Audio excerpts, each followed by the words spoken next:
Hey, bright lights, welcome back to the Space Doctor series on the Architecting channel.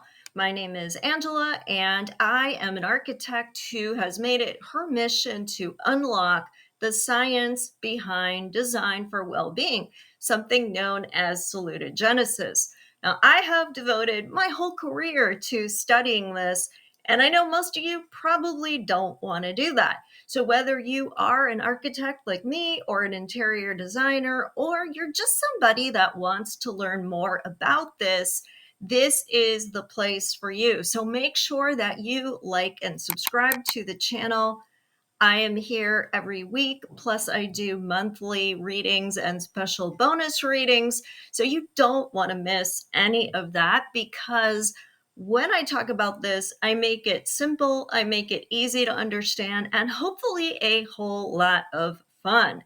And what I have done is to invent a deck of cards called my salutogenesis deck, which has two parts. The first part are fundamental concepts of what science is telling us impacts our well-being. The second part of the deck are the 5 aspects of salutogenesis that I have identified through my research. Now, I'm also a feng shui practitioner, and I love the way that ancient art actually is being proven true by a lot of modern science. So I will be melding the two things together. So what are those 5 aspects? We start with sense of coherence, I understand, which is represented in feng shui by the metal element. We move on to self-efficacy, I can, which is represented by the fire element. Prospect and refuge, which is represented by the earth element and is all about that concept of I shelter. Biophilia, I relate, which is the wood element, and relaxation response, or I restore, which is about the water element. Every time you tune into an episode, I will be pulling a card from each of those parts of the deck, and we'll talk about what we can think through as a design prompt when we put those two parts together. So even though I may draw a different card or the same card, the way they work together is always going to be just a little bit different. So you definitely want to stay tuned, even if you think you've heard all there is to learn about a card. There's always more, there's always nuances. So when I do these weekly readings, I really think about what do people need to be thinking of this week? What intentions should we bring to our observations of the world around us or our work as design professionals? And I really feel that the cards that come out are the ones that we need to hear. Now, there are over 60 cards in this deck, but I'm surprised how often some of the same cards come out. And I really do feel that that is because we need to be thinking about those energies. So let's go ahead and get started. From the fundamental concepts part of the deck, I pulled the stress card. Now, stress is really foundational when we think about what can impact our well-being. It is truly the root of all diseases, and here is why. Just like these lightning bolts that you see striking those mountains in the distance on the card are showing, stress is a disruptor.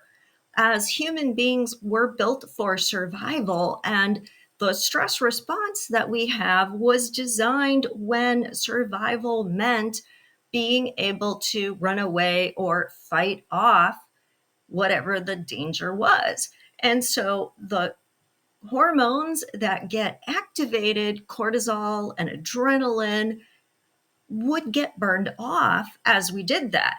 And then our body would reset if we survived. Well, in today's world, not only are we seldom facing true physical danger, but our stress is chronic. And because we are not running away or fighting, we are not burning off those toxic chemicals that work their way into our system and start to do some real damage. So if you didn't know, when the stress response is activated, all the blood rushes to your limbs. Our digestive system and immune system shut down. Higher level thought shuts down because we don't need any of that. We just need to run away or fight. That's what our body thinks. And as you can imagine, if that happens over and over again, not only does it wear down our immune system, you'll notice when you're stressed out, you get sick a whole lot more too, but also inflammation starts to rise in your body. And inflammation is the root of diseases like obesity, cancer, diabetes, heart disease, so many things. It's also the root of a lot of mental health issues like PTSD and anxiety. So we don't want to stay prolonged in this high stress mode because it takes a real toll on our body. It even impacts what are called our epigenetics, which is the signaling system that turns on or off different gene expressions. And so that is how you can permanently rewrite your DNA just because of stress, which is often something we refer to as generational trauma.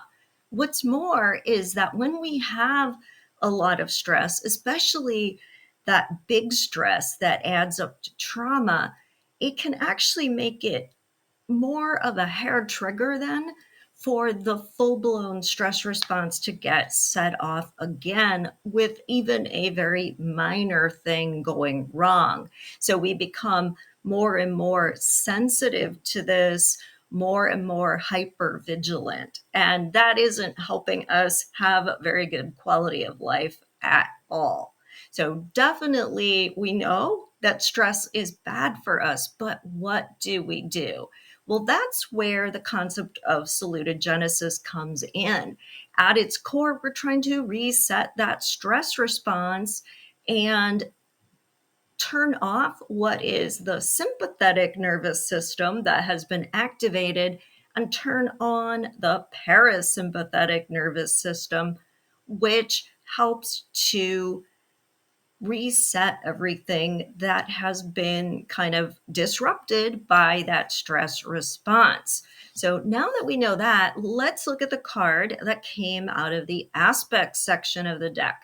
So the card that came out is color, and color is part of the theory of biophilia. Biophilia, which is I relate, and as I mentioned, is related to the wood element in feng shui, is about the interconnectedness of all living things. So, as human beings, we are part of nature. Therefore, our bodies are hardwired to look for cues from the natural world and regulate according to those cues.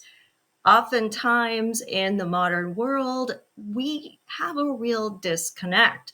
Now, color in particular, I think it's really exciting to draw this card for color because something we don't think about a whole lot. Now, you may have a favorite color, and that's great, but what research shows is it is less about the particular hue, the color that we're picking, and more about the type of color it is. What do I mean? Well, all four types are actually represented on this card. So we can see in the sunflower, the shades of yellow, that's monochromatic color. Monochromatic is non-stimulating, is calming because there's not a whole lot to react to. It's sort of the same, it's even keeled. Then we have complementary colors, which are colors, if you were to take a look at a color wheel, that are opposite one another. And in this case, it is represented by the orange butterflies against the blue background. Complementary colors are stimulating. So this is great when we want to draw attention to something or we want to be in an environment that's livelier. but certainly not what we want to seek out if we want to rest. Then we have what's represented by the cloud, which is really just shades of white, what is called achromatic. And unfortunately, a lot of environments that we work in that are predominantly white or beige or gray really are lacking in any color from nature. And achromatic color schemes, while a lot of times it feels like they're really cool and modern, create subliminal stress because our body is looking for the natural cues and it can't find anything. And it can't find anything, and it can't find anything. So it's actually using a certain bandwidth when we're in spaces like this, which unfortunately many of us, especially for work, tend to be in a lot of achromatic spaces way too much of the day. Now, the fourth color scheme that is represented on the card is this gradient. So you can see in the background there, it goes from blue through green to yellow. And that is an analogous palette. And that means they are three colors that are next to one another on the color wheel. This is the most restorative. And so, if we really want to be in an environment that isn't just completely about rest or completely about stimulation or stressful, we just want a restorative environment that also keeps us alert. We want to be in an environment that has an analogous color palette. And in that card, you saw yellow, green, and blue, but it could be red, purple, and blue. It could be red, orange, and yellow, right? There's a million combinations. So you can find one that you like and that works for the situation, but just keep that in mind, that idea of using those analogous colors. So let's sum up today by putting it together.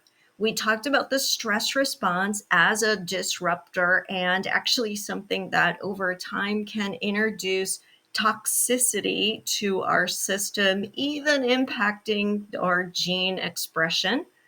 And then we talked about color.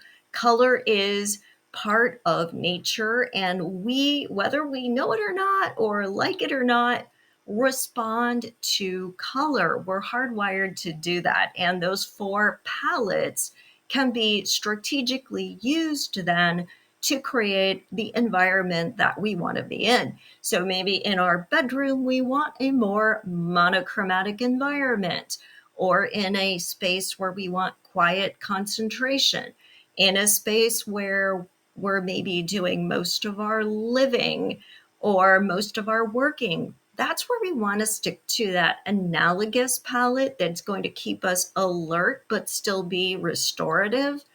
And we want pops of those complementary colors where we want to attract attention. So maybe we want to use it to help with wayfinding, or maybe we want to have a slightly stimulating environment that we're in for shorter periods of time, for times when we want a lot more mental activity or social activity.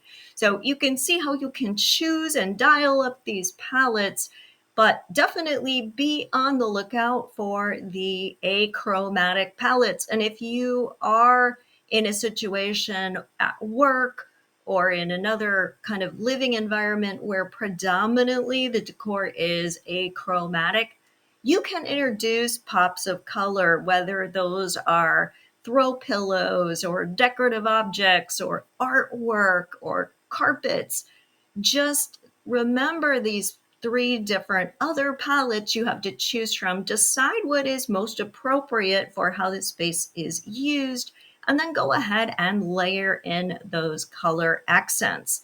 I hope this was helpful to you, and I hope it really inspires you as you go through your week and you think a little bit more about that concept of biophilia and how the natural world is being expressed in the spaces where you live, work, and play. Don't forget to like and subscribe to the channel, and I will see you next week with another episode.